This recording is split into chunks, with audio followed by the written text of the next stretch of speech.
Hello, my name's Ellese and this is Unit 2 of our course, our Forest School course.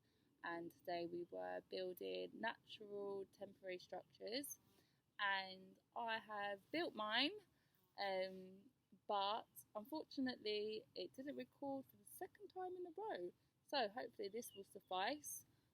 So when you're building your natural temporary structure, you want to opt for dead wood or kind of wood that isn't rotting, so also newly fallen wood then. But newly fallen wood would be a lot heavier and attracts more organisms that will make it decompose.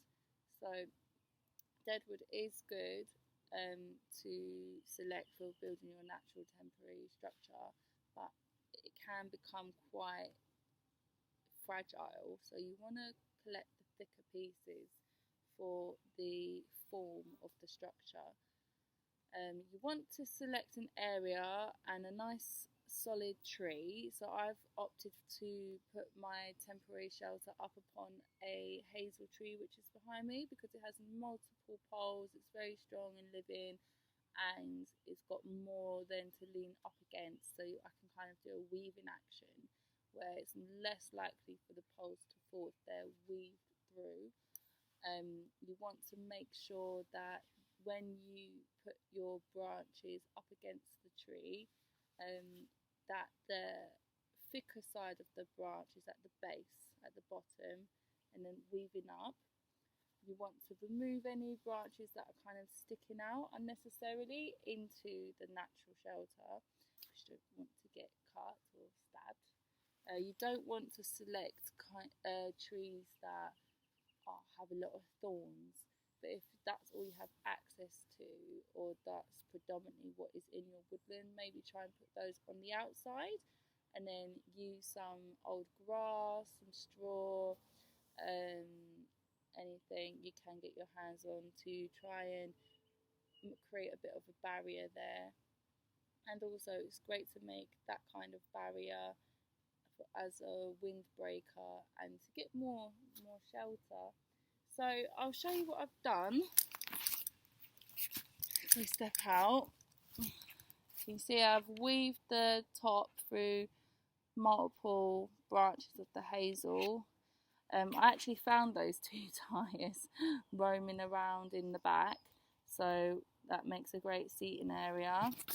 At the bottom you can see it's slightly a lot more going on because it's easier to have access to shorter branches, and then you just pack those in the bottom. And then what I did over here is that I just started to fill in the gaps with some cow parsley that I got earlier from clearing the area. You also want to make sure that you remove any rubbish, and inside there's enough space for people to sit and to play and to imagine.